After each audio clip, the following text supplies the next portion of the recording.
I never thought I would be the kind of woman who would say something like this, but life has a strange way of testing us in moments we least expect. My name is Rebecca Turner. I live in a quiet neighborhood in Charleston, South Carolina, with my husband, Richard Turner. He is a good man, kind, dependable, and the sort of person who has always believed in tradition, respect, and keeping things simple. He is also much older than me, and though age was never the main issue when we first married, as the years have gone by, it has created differences I sometimes struggle to ignore. Richard is 65 years old now. I am 42. When we first met, I was 28 and full of excitement about life. He was already in his early 50s, a respected history professor at a small college, and there was something so steady about him that drew me in. I had grown up in a household where chaos reigned. My father never stayed in one place for too long, and my mother was always chasing after something new. Richard was the opposite, rooted, calm, wise. He gave me a kind of stability I craved, and marrying him felt like stepping into safety after years of uncertainty. For many years, we were happy. We traveled a little, spent evenings in bookstores or coffee shops, and enjoyed each other's company. But as time passed, I noticed our worlds drifting apart in small but meaningful ways. Richard preferred quiet nights with a newspaper and old jazz records, while I sometimes longed for laughter, adventure, or even just a board game at the dinner table. He didn't see the appeal in games, whether it was charades, Scrabble, or the silly card games my friends liked to play when they visited. He would sit politely, smile a little, but always excuse himself after 10 minutes to retreat to his study. "It's not that I don't like people," he would say gently. "I just don't understand the fuss around these games. They feel like noise." And maybe that was it he didn't understand. He didn't see how games weren't about winning or losing, but about connection, laughter, and lightheartedness. I tried to explain it once, but he just shook his head, kissed me on the cheek, and returned to reading about the American Civil War. The truth is, his age showed up in other ways too. Technology, for example, was a constant battle. While I was scrolling through my phone or video chatting with my sister in New York, Richard would sigh and mutter about how people had stopped living in the real world. He still kept a flip phone and refused to learn how to use streaming services, no matter how many times I offered to set it up for him. For someone like me, who enjoyed trying new apps, following trends, and even dabbling in online fitness challenges, his resistance created a gap that sometimes felt bigger than the years between us. Still, I loved him. That was never in question.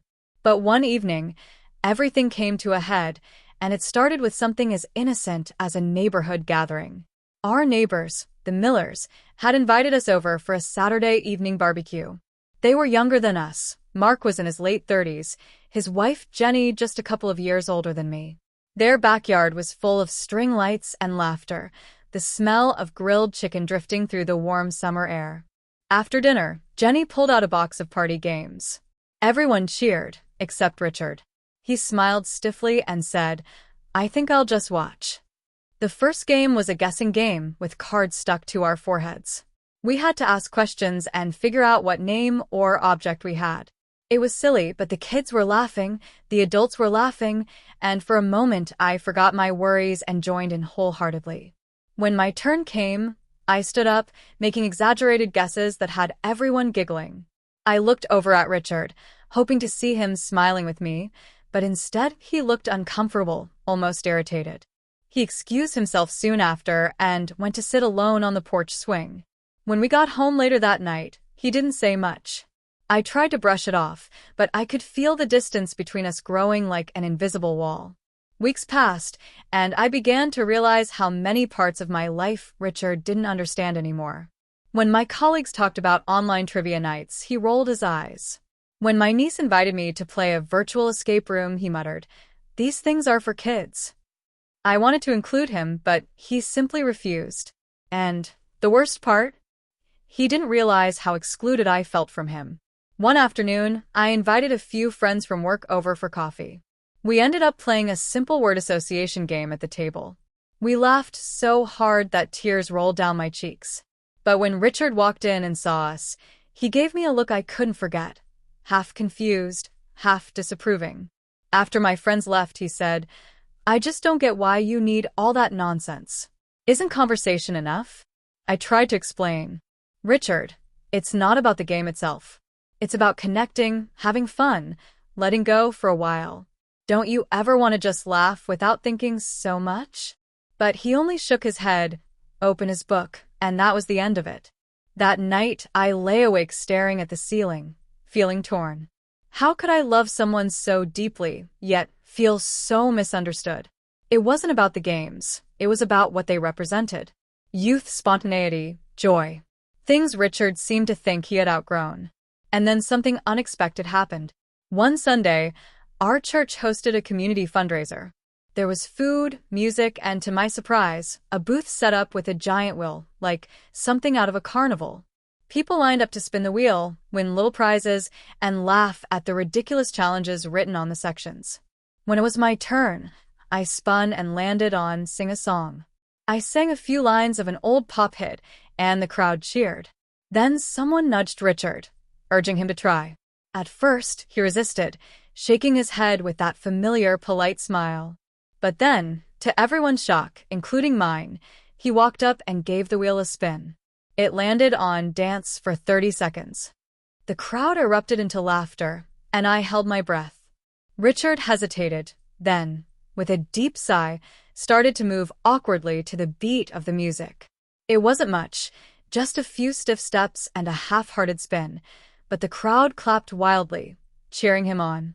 And in that moment, I saw a side of him I hadn't seen in years.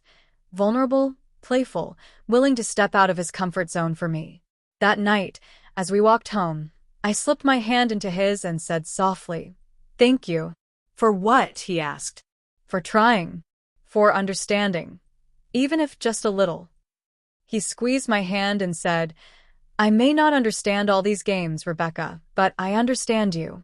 And if it matters to you, maybe I can learn to enjoy it in my own way." Those words meant more than he could know. It didn't erase the gap between us, but it built a bridge. Slowly, over the next few weeks, he let me teach him simple card games. We played checkers one evening, and though he pretended it was boring, I caught him smiling when he won. He even joined my niece for a puzzle competition one Saturday, grumbling but secretly enjoying himself. The truth is, Richard will never fully embrace the world of games, and maybe that's okay. He is old, and he doesn't always understand such things. But what matters is that he tries, because he loves me. And sometimes, love is about meeting halfway, even if halfway means dancing awkwardly for 30 seconds in front of a cheering crowd.